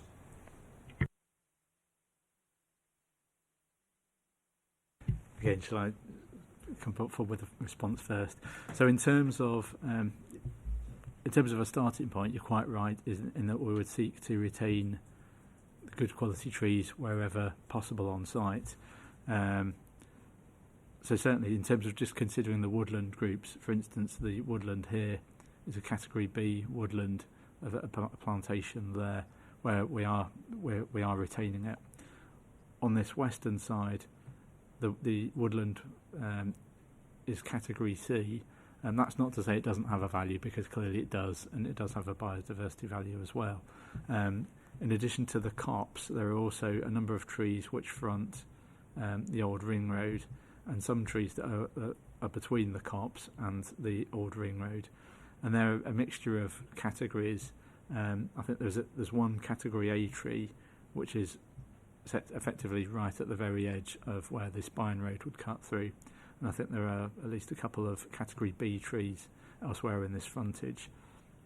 By virtue of taking the access through, it cuts into that copse in any event. And by virtue of needing to drain the site, it involves, unfortunately, the loss of both that category A tree I mentioned and those category B trees, which are effectively underneath where with those storage tanks would go. In terms of what's between those tanks and the edge of the footway, the arboricultural plans seek to retain some of those trees. Some of them are recommended for removal in any event, but there are others that are recommended for retention.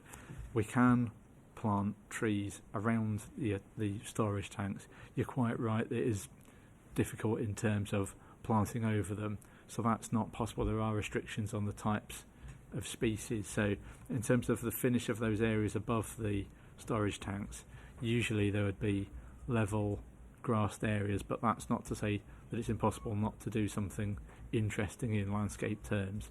So you might recall on the discussions we had on middle quadrant on the Persimmon scheme there, similar approach in terms of how do we make the best of those level areas within a landscape setting. So that would be what we'd seek from that area, together with retaining as many trees as we can along that frontage. It is a complete visual change from what is there currently, because there is this very strong buffer that you can see from the ring road. But as I say, some of that is inevitable loss by virtue of simply bringing the site forward for housing. But the part beyond it to the rear is lost to development. But as I say, in terms of the balance of assessing the quality of those trees, the quality of that particular group is of a lesser quality than, for instance, the group further east. So it's on that balance we've got to where we are. The arboricultural impact assessment has only recently come in. There was an earlier survey that was done. So those most recent comments have come from landscape colleagues on the basis of that latest information. And as I say, we've had sort of recent representations on that specific woodland group over and above tree loss in general terms. So that's how we've got to where we are. So I hope that's of some assistance. Could I then just ask, is the entrance going to be the previous Balfour Beatty campus entrance, or is it going to be a new entrance? Because, well, would you like to just clarify that point? Yes, so if I think the Balfour Beatty entrance was actually further north, so it's much closer to the Elaw roundabout. Obviously that was created before Elaw existed and before the roundabout was fully operational. So I think, and Leeds may be able to assist, I suspect in terms of reusing that for residential purposes probably is unsuitable, unfortunately. So it does need to be a much larger entrance and further south. So there was a lot of discussion around where is the optimal position for that. Because of where the nature of the extent of that woodland, I think irrespective of whether you move that access further north or further south, again, inevitably you end up impacting on that woodland group though. Okay, thank you. I just wanted to ask then on that particular point, given that Redhall until very recently was in council hands, although now it's privately owned, and therefore we had to determine ourselves, we could determine how that site could have eventually been, regardless of what we're discussing at the moment, how it is now, and then obviously the planning permission that we've given. Could we therefore look to, if we're not going to keep that tree, that wood group true, which is very disappointing, could we not at least look to a TPO as many trees as possible to border off the existing development and ensure that they have some sort of screening? And also in terms of that, also that links very neatly in with obviously the view of the flats very close to Redhall itself, I think the main thing about it is there has been a lot of concern about making sure that the site itself is screened off as much from the road scene, and also, as I say, in relation to actually screening off from the current development. And if we currently own that land, could the council then look to TPO that looking forward? I want to then raise a separate point, which is in relation to drainage that has been covered. At one of the particular forums, there was a gentleman that came forward who owned a property in the current development who raised concerns about lack of consultation with the authorities and in terms of potentially using his own land and his own drainage system. Is that the gentleman that's referred to in the pack, and also is the gentleman that has then tried to contact other members here, and therefore in this public forum could we have an answer on that particular point of what the authority is doing?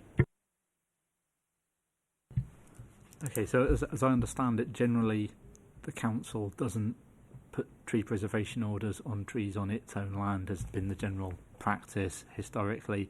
I think theoretically they probably could, so that's something that we can certainly make that suggestion to tree officer colleagues as to whether they'd be prepared to pursue that. I don't think I can probably give an answer beyond that in this forum. On the drainage point, yes, you're correct in terms of further representations and the particular representations made at the consultative forum, and that was from a landowner to the southwest of the site, with a concern around flood risk through their particular area of land. So as I outlined earlier, in terms of the drainage strategy, they would be affected by the drainage from the western half of the site. The drainage strategy is now different. So originally, when the application first came in, the entire site drained to the west, and in terms of where it went was different as well, and the discharge was different on top of that. So as Mark alluded to earlier, there's been a lot of technical discussion around how do we get a drainage system that works effectively for this site. So as I say, this western half of the site drains to the southwest. Water is held within the storage tanks and discharged only at the greenfield rate of runoff, and it's discharged into a pipe that will run under the ring road into the council, also into the land to the west of the ring road. So this is all within the council's land, and as I understand it, will be discharged into a watercourse, which is further south, which is within the council's land. So it's not within the gentleman's land who's made representations previously, albeit he is further downstream. So there's then a question around who needs to give consent and so on. So my understanding is, whilst we don't need a formal consent from him because the watercourse merely passes through his land, the consent needs to come from the relevant part of the council in terms of where that drainage outfall goes. The other thing just to add on to that is, again, in terms of flood risk, as I say, it's restricted at that greenfield rate of discharge. That also deals with, in the event of, say, a storm event, where that rate of discharge at the moment would be completely uncontrolled. So it would be much, much higher. So if there was a storm tomorrow, the water in this particular area, this is one of the things that we've been looking at for the last couple of years, the water essentially percolates through the ground, albeit slowly, because as we all know, this is an area of quite heavy clay, hence why the fields haven't been used for a long time for sports purposes. But effectively, the level of runoff would be much more severe in those storm events. So this controlling of that system ensures that runoff from this side of the road is dealt with by these tanks. So arguably there's a betterment in terms of flood risk rather than a worsening situation. Fundamentally, any planning application cannot make that flood risk worse, and that's what we've sought to get to in terms of this latest strategy. Councillor Firth, you want to give an opportunity to other members as well, please, unless if you have a last question to ask. Well, yes, let's take those. Let's take yours first, and then I'll move on to the other members.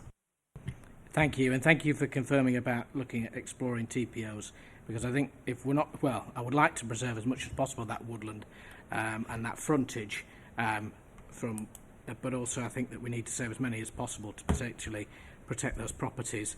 And also then two questions. Major issue on the e-law since it's been built has been criminal activity, illegal camps, particularly on both sides of Redhall, and most importantly, the issue with e-bikes, motorbikes, quad bikes running through this site and around it. And I do have concerns about what's been raised in relation to the, let's say, shortcutting by certain individuals that may not live locally through this area. We're having a large amount of bikes that are currently coming through as following the e-law, coming through Shadwell and Thorner, and it has become a major issue. They come through Thorner at 8 o'clock every night, in particular on dirt bikes and balaclavas. And I just want to ask, what are we doing to make sure that we don't open up this particular estate that we have the chance to formulate now to protect it against potentially being a racetrack for those who don't actually live in the area and building that community? Thank you. Oh, and the second question was in relation to the situation about, it's mentioned about parking courts on the eastern side in relation to only the affordable properties that have parking courts.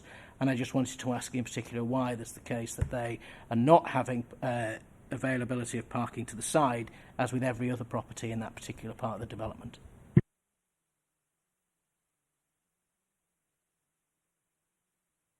Okay, yes, so in terms of the criminal activity point, yes, I'm well aware of issues that have occurred since the construction of ELAW. Part of that is because it's a new piece of infrastructure and it offers up a number of routes that are available to people, and you're out of sight, out of mind. And if you put yourself in the mindset of the people engaging in that activity, they think they can't be seen, which is true because there aren't any houses there currently, albeit, as we saw this morning, there are increasingly some houses down that in the middle quadrant and the northern end of the northern quadrant. Similarly here, because out of sight, out of mind, we've had lots of issues of metal theft and incursions onto site, and so on. By virtue of, I suppose, creating the residential development, it does create some eyes and ears in terms of a presence there. Except, you're quite right, by virtue of putting through these links to the ELAW provision, you do create more routes through into the site, but it's a balance between how do we ensure those routes are kept accessible. Historically, we've used all sorts of contraptions, A-frames and chicanes and so on, to try and prevent those problems where they occur in other parts of the city. I think in more recent times, generally the advice has been to err against them because of the impact they have on different user groups. So, for instance, people on mobility scooters, etc., in terms of making it difficult for them to get around. So it's a tricky balance in terms of how do you try and prevent activity and bikes coming through. So at the moment, these would simply be open routes into the site. Again, open to suggestions from members if there's a feeling that there ought to be specific measures that we can look at. We can certainly take those away and discuss them with Access colleagues, look at whether that might be possible.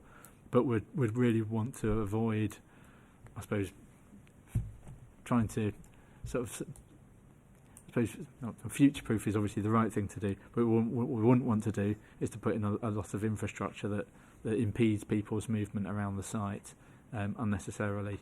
And as I say, by the time you have lots of, particularly up here, houses fronting onto these areas, looking out towards ELAW, you do get that natural passive surveillance and security occurring in any event.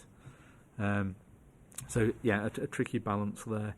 In terms of parking courts, I think the only areas where parking courts occur are within these apartment blocks in various places on the western part of the site, but they're all parking courts associated with those particular apartments.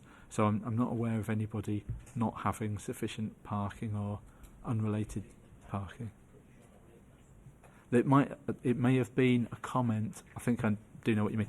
I think it may have been a comment from the design officer on the original layout, and it was to do with the quality of how parking had been dealt with. And the comment was on the, sorry, yes, and it was essentially saying that on that eastern side, because it's the less dense part of development, there is opportunity to fit in car parking either in the driveway areas to the side or in front, but with also significant larger gardens because they are necessarily larger plots. So it's easier to mask car parking in a less dense area than it is in a more dense one. So, as I say, on that western half, this part of the site has changed quite a bit, but there were instances where there were terraced houses or semi-detached houses that were previously slightly denser and had car parking in front. What we always seek to do is, we're not outlawing frontage parking, but we try and move it either to the side or get it broken up by landscaping interventions. So one of the discussions we've had with the developers on the layout, from the old layout to the new one, is to try and seek those interventions. So planting hedgerows, for instance, between areas of parking. So there's a site that happened to be from the same developer in another part of the city where they've done exactly that in terms of planting hedgerows between parking areas. So when you take the long view down a particular street, what you don't see is a sea of cars in front of houses, which is really what we want to avoid. So you're correct. I think there was a point that was made on the original layout, but since been satisfactorily resolved. Thank you. Councillor Bromley? Thank you. It's actually going back to the previous point about flooding. The person that has brought up concern, I assume, does currently and historically has suffered with flooding around their property, and so this is why that they're concerned that further development might affect them to their detriment. I'm wondering if, I know previously when there has been a development put in place where flood risk management has been really focused on in order to create a massive prevention, but also as a protection also to the residents around. I wondered if maybe we can see that it might actually be positive for this person in particular that's concerned regarding flooding that they do experience currently. Yeah, in answer to that question, the honest answer is I don't know whether they've suffered any flooding events in the past. I don't recall that being referenced. I think the concern was the fact that there is a watercourse that runs through their property, and so naturally the concern would be if that watercourse is taking drainage from this site, what's the impact on that property? So what we've tried to explain is that that water was always getting there anyway. We're now simply controlling it and restricting it to that restricted greenfield rate of runoff. So arguably, as I say, there's a betterment in that regard. So we've tried to set that out in the response that I sent yesterday, but we've tried to provide some reassurance, and we'll take that away to sort of pursue with that particular individual to try and reassure them further. Councillor Jenkins? Right, a couple of things. One quite quick, which is about Swifts. So paragraph 31, comments from Leeds Swifts. So who'd like 50, but this is the developers really, asking for 50% of new dwellings to support Swift bricks to be put into the properties. As I understand it, I think the government is actually pushing for 100% Swifts bricks being put into each dwelling. So I wonder if the developers would be able to support that. And also, I think it's for bat roosting features as well, whether they could be introduced. So the other question, very quickly, is who would pay for these TPOs of trees, and whether the developers would, or I don't think the council's really got the money. And are there solar panels? I can't actually see on the pictures shown whether there would be solar panels on the properties as well as the air sourced heating. Thank you.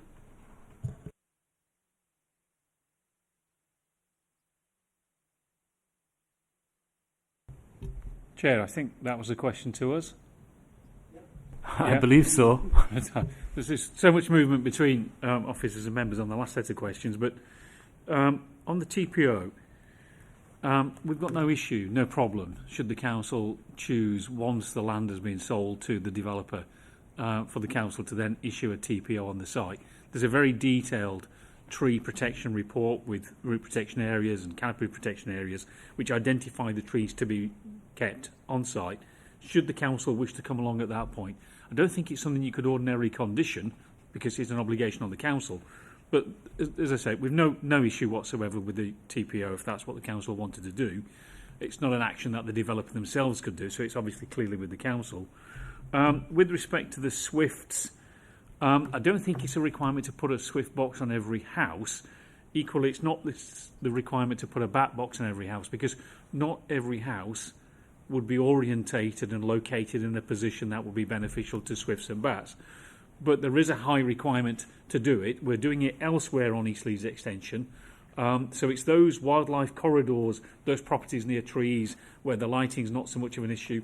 So yes, it is possible to comply with the Swift box requirement, but if you get to high levels, it may just be a complete waste of time and money putting it on properties that are not orientated and located in a place that serves them. So what we would do is we take advice from the council's ecologist on the best locations to put them, but they are now standard practice on the rest of East Leeds Extension.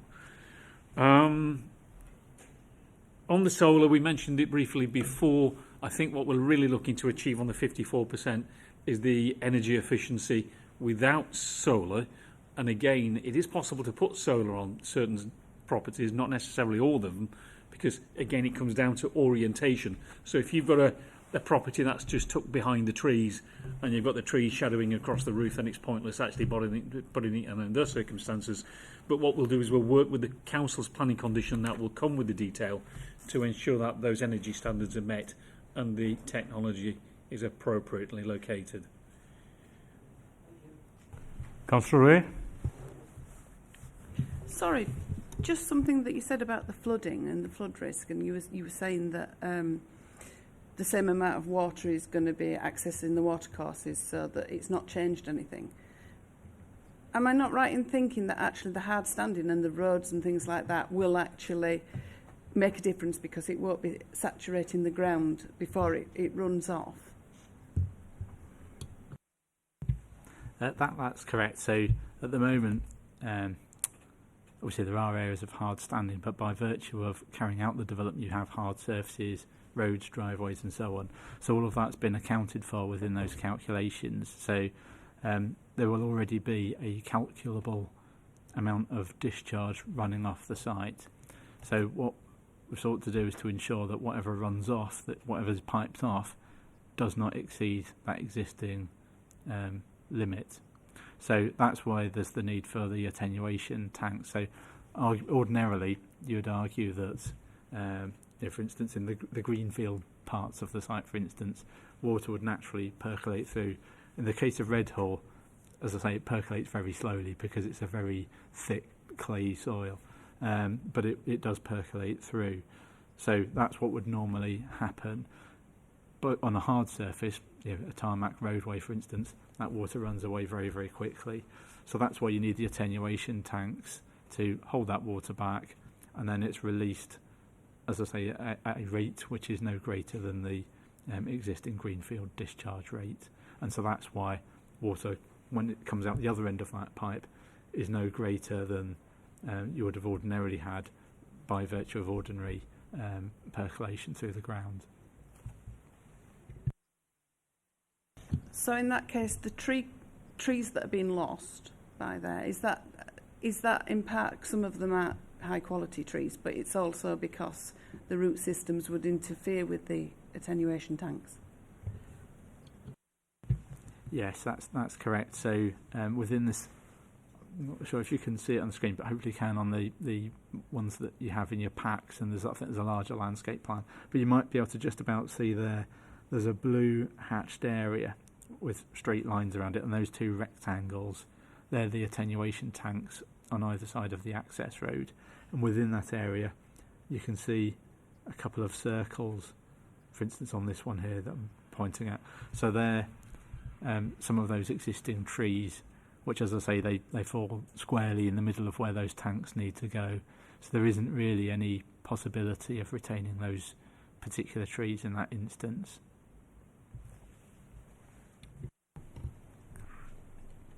Councillor Firth. Sorry, Chair, I still have more questions, if that's okay.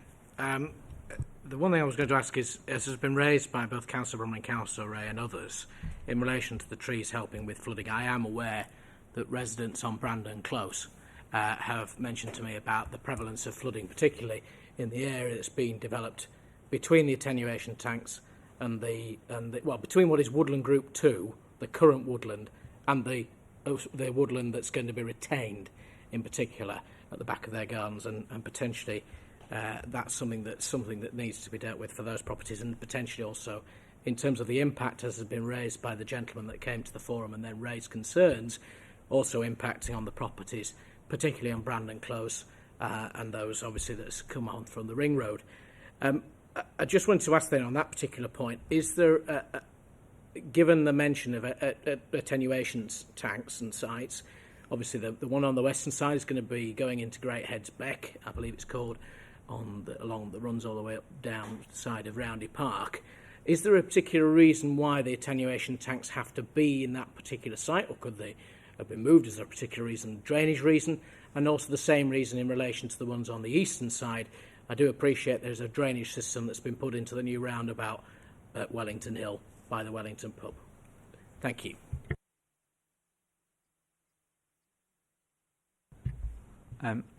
Yeah, in terms of my understanding of it, the site effectively, it's very subtle, but it's a hill, so there's an element of ridge through the middle, which is why water runs off in a northeasterly direction here, for instance, and that's why the attenuation basin is on that lowest part of the site there, because it would be naturally fed by gravity and then exit out in a northeasterly direction. And the same is true on the western half of the site, where this area here, adjacent to the old ring road, is the lowest part of the site. So naturally, that's, as you would on any site, that's where the drainage would fall to before then being discharged elsewhere. I don't know from the applicant's perspective whether there's any more sort of detailed information they could supply on that, but broadly speaking, that's my understanding. So that's why the attenuation basins are there. Could they be moved? I suppose arguably, if the development was different in a different form, the attenuation basins could be in a different part of the site, but they still need to be clearly lower than the drainage infrastructure that's feeding water to them. Okay, thank you very much. Two final questions then as a result of that. Particularly in relation to the design, the most recent development in this particular area is Rosebank Close, which is, it comes off Redall Lane, which is the site of the former Strikes Garden Centre that you saw, where it's got a hedge line established on one side. And those properties on Redall Lane date back to about early 1800s. Some of those particular properties, and then obviously there's a new development bang in the middle of it. Those particular properties are all done in red brick with some render. I just wanted to ask if you could give us a bit more detail on how we've come to the design here that obviously means that a lot of these properties are actually a sandy colour and not all of them are red brick, and how that was a comparison with what's already in the area and what is to be developed, as we do appreciate we want to make this a premium site.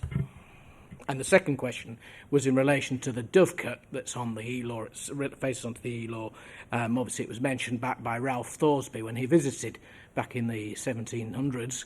It's a long-established feature, and I just wanted to ask, there is a gap in the pack that says there is no detail on the long-term management plan for the Dovecote, and I wondered if we had any particular details on that. Thank you.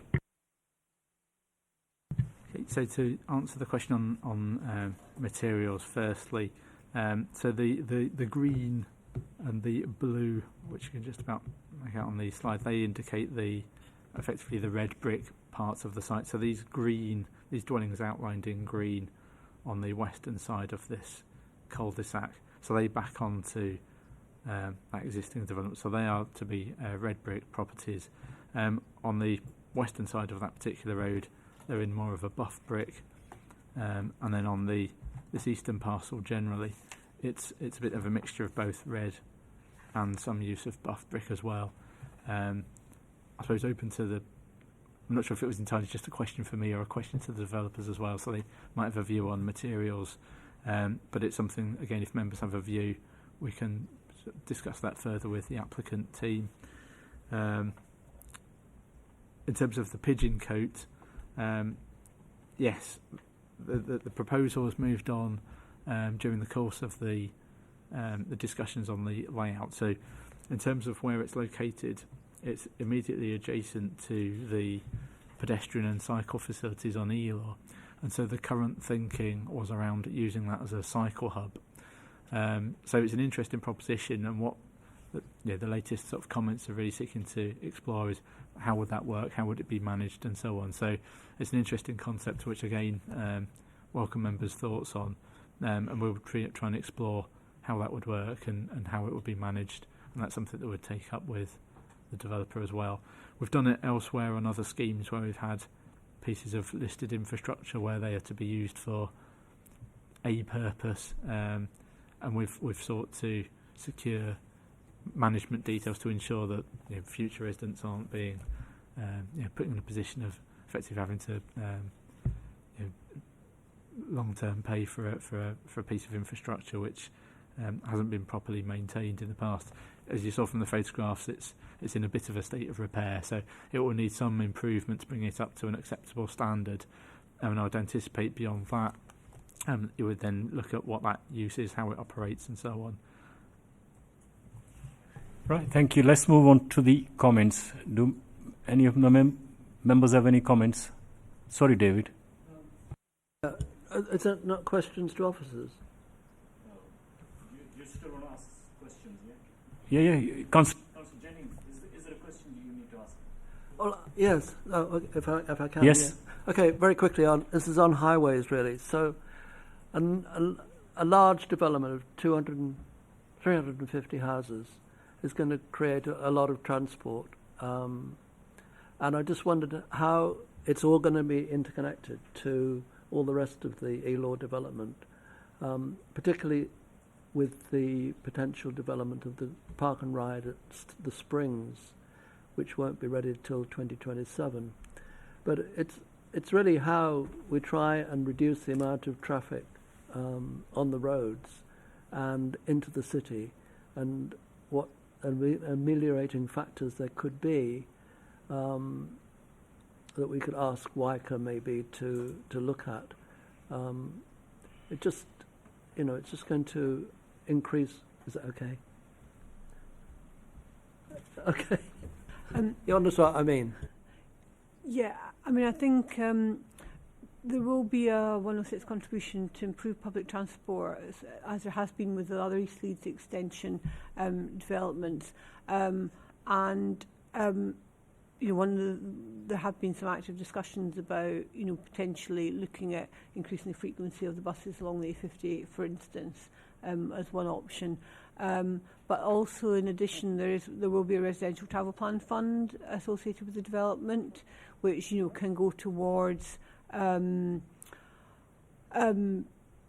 public transport tickets, car club use, cycle vouchers, those types of things. Also, there is significant cycle infrastructure, going through the site and around the site as well, and to and from the site. So, we do seek to try and make sure site developments are as sustainable as possible. That it is in walking distance of local schools. There's going to be crossing provision to those schools. So we do try and make sure that we've got the sustainable infrastructure and to support modes of travel other than the car. Thank you. Any other questions before we move on to the comments? Right. Are there any comments? Councillor Bromley? I just want to know, on part of those concerns for us to think about, I think just that they have actually taken into account many of the points that have been raised previously and addressed them. So I think that we should feel quite satisfied, and I think that their request in regards to things just going to officers now seems adequate to me. I just want to add that as a comment. Thank you. Any other comments? Councillor first. Thank you. Although I understand the point that's been raised by the developers in relation to passing that next step and just deferring it to officers, my concern is that there are, particularly when it comes to drainage and flooding, there are concerns that they have issues that haven't been fully engaged with as such, and also with somebody that has come to a previous forum before. So unless that can be satisfied otherwise, I do have concerns about potentially not looking to that. I fully appreciate that Redrow have engaged and have been probably the most engaged, as alongside Persimmon, who run in the next site, in this whole process along the whole of the East Leeds extension. But I just have some slight niggles about those particular issues about drainage, with the removal of so many trees, unfortunately, and I hope we can work to try and stop that as much as possible, given that I've accepted defeat. But ultimately, we can also see that there are, going from there, any other issues that come up, and I have some concerns about those things that are still in train, other than just leaving it to delegation to officers. Thank you. Thank you. Nicole, can I bring you at this stage, or? Yes, Chair, if that's helpful. Just on the request from the agent for matters to be delegated, that is not a recommendation for this particular report, but just to let you know that matters that come to Plans Panel are those matters that aren't delegated to the Chief Planning Officer, and the reason this matter is here before you today and previously is because the Chair, and in consultation with the Chief Planning Officer, has considered that the application is a major application which is sensitive, controversial, or which would have significant impacts on communities. So clearly it's a matter for the Chair to decide whether he wants to then delegate that down back to the Chief Planning Officer, but I would suggest that it would be unusual, given that this panel has considered these matters twice, and then for them not to be the decision maker in relation to the application. But obviously it's a matter for you, Chair, as to whether you would want to do that. I had some other hands up. Councillor Bithell, and was it Councillor Miller? Yeah, mine was just on what we've just had legal advice. The comment was around Historic England, I think it was, that weren't here but would be at the, so we wouldn't have the opportunity to hear from them either. Point taken aboard, and I think it makes absolutely clear to me as well that bring it back to the panel, let the members obviously have the proper discussion on this particular application. Any other comments before we move on? Councillor Ray? For many things, I would agree that, you know, they've worked really hard to be a really good scheme. I think anything around flooding and things, we just need to have total assurance that everything is done that could be, and therefore I do think it should come back. Councillor Jenkins? Yeah, so there was mention made of the balaclava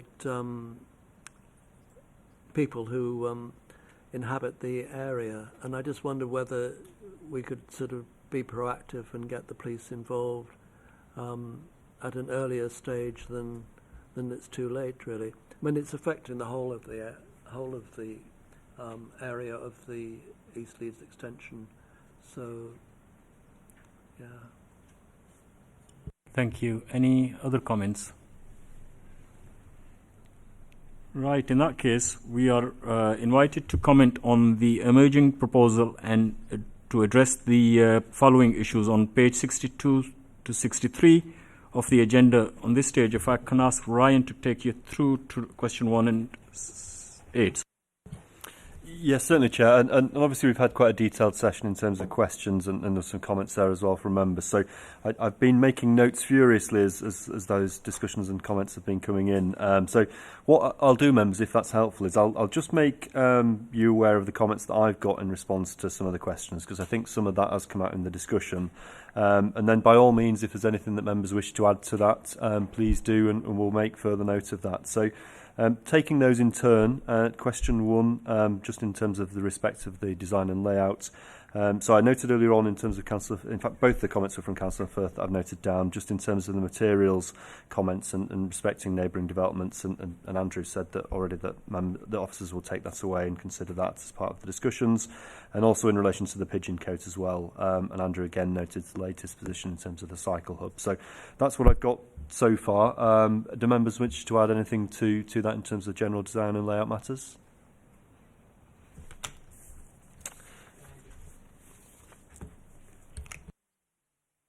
I think there was a particular concern about trees, and especially the impact on how it could also be a natural flood solution. Yes, thank you, Councillor. In fact, I have made that note under one of the separate questions, actually, about landscaping and drainage, yes. But no, it's good to point that out. So the second question we've got is just in relation to conservation matters. And again, Councillor Firth raised the issue of Historic England and the Civic Trust position. And Councillor Bithell's just noted, in fact, that not to bring the application back to Plans Panel for a determination would deprive the opportunity for Historic England to obviously come and address the panel if they wish to do so. Is there anything else that members wanted to add on top of that? Councillor? Yeah, just I guess it's a comment that I'm comfortable with the height of the block. It looked to still, because of the hill that the hall is on, it still looked not to overshadow it. I don't know if anyone captured or mentioned that during the meeting. Thank you, Councillor. Question 3. Are there any observations members would wish to make in respect of the housing provision? And I know there was some questioning in relation to housing mix, but I didn't catch any comments that members had in particular in relation to that. We obviously do have a further question later on in terms of accessible housing and affordable housing. But before we get there, is there any general questions in terms of the housing provision? Yes, Councillor. I also would have been satisfied with Councillor Bromley to delegate the decision today, but given the fact it will be coming back to this meeting, and the applicant has suggested that they're happy to submit a housing mix report, we may as well ask for it and have it for the next meeting. Okay, thank you, Councillor. Next one was question 4. Do members have any observations in relation to the landscaping proposals? And there was quite a lot of discussion in terms of the woodland group. Councillor Firth raised this and other members in terms of the woodland group to the west and the concerns regarding the loss of that, particularly in relation to its buffer function, but also discussions when went into drainage and other matters. And obviously the discussion was raised in terms of the prospect of TPOs to the site, which will be a separate process to this determination process. But the general consensus seemed to be that there was a general acceptance that woodland group could be lost, subject to trying to protect as many of those trees as possible. And Andrew went through that discussion in some detail. So I just want to check that I've got that right with you members and that you're happy with that particular comment. And then obviously if there's anything else you wish to add, please do so. I think there was a particular point about screening surrounding properties, particularly given the detrimental impact losing such a vast amount of woodland, unfortunately, which you'd rather not lose. Okay, thank you, Councillor. Question 5 was in relation to transport and connectivity. The discussion Councillor Firth had and Councillor Jenkins came in on this point as well about dirt bikes and impacts to the development and crewing activity. Those were noted. We also had the discussion about parking courts again, which Andrew responded to in terms of that particular point. Was there anything else that members wanted to raise in terms of transport and connectivity?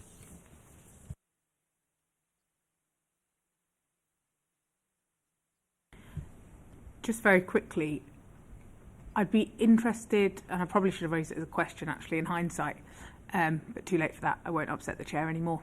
In terms of the access to the cycling and walking bridge, it doesn't appear to have particular connectivity to it on the plans that I've seen in the pack. It may be there, I just haven't seen it. How formalised is that, and how safe and lit and such like is it, I guess, is the comment that should have been a question. One thing I would say is that there are footpaths that lead up to it that are very similar to what is on the other side of the E-law. And I just want to add that the precautions again about safety and also building for the future in terms of protecting the development from antisocial behaviour and nuisance bikes. Yes, thank you, Councillor. I know in response to Councillor Bitthel's point, there was some discussion at the site visit this morning about access to the bridges in particular, so officers will take that away, absolutely. Yeah. Question 6, in relation to drainage and flood risk, and again there was quite a lot of discussion in relation to this, and Councillor Bromley noted the point about that there was potential for positive impacts where flooding or drainage issues had been experienced in the past. Councillor Firth then went on to note that there were a number of existing residential properties, queried and discussed the location of the drainage, attenuation. I think Councillor Ray summed this up in terms of the discussion, just to say that there is a need to obviously ensure everything that we could be done is done to address any kind of flooding and drainage matters, and she also made the point that that would be helpful to bring back to panel and supported the view that that should conclude that there should be a panel determination as well. Is there anything else that members wanted to add on that particular point? Sorry to labour the point. Ideally to utilise as much as possible of the current woodland group to be able to have natural flood management as well surrounding the current properties. Okay, thank you, Councillor. Question 7, and I know that Andrew was particularly keen to get a response in relation to this one, as he mentioned in the presentation, just in terms of whether members have any comments in relation to the revision of the affordable housing, and particularly those M4-3 units, which were the 12 units that were being proposed and discussed as affordable housing in a single block. I don't have any notes in terms of comments from members, so it will be helpful to have some if that is okay with members. I will take the nods as a general approval, but Councillor Bithell, you want to come in on that point? Yeah, I think I would like some further detail on what the on-the-ground plan will be. I have no issues with them being in a block, but to what end is that in terms of, is it likely that we're looking at having it with a registered provider that's going to provide on-site like welfare checks, etc., or is it literally just for the capacity of the developers to make it more easily? Yeah, and I'm sure we can have that discussion with the applicant in terms of that processes and what that would involve. Okay, and finally, just as a catch-all in terms of any other matters members wish to raise, Councillor Jenkins, I've got noted, raised the issue of swift bricks and back roosting features, and also asked the question of solar panels, whether they could be installed, and the applicant was here and responded and gave a comprehensive answer to that in terms of that could be explored. Councillor Bromley also noted, just as a general comment, that the scheme has progressed positively, and that obviously the developer has taken away comments expressed previously in terms of the formulation of the proposal as presented to members today. Is there anything else that members wanted to add to that particular as a general comment? Yes, Councillor. To thank the developers for their continuing engagement with the forums in particular.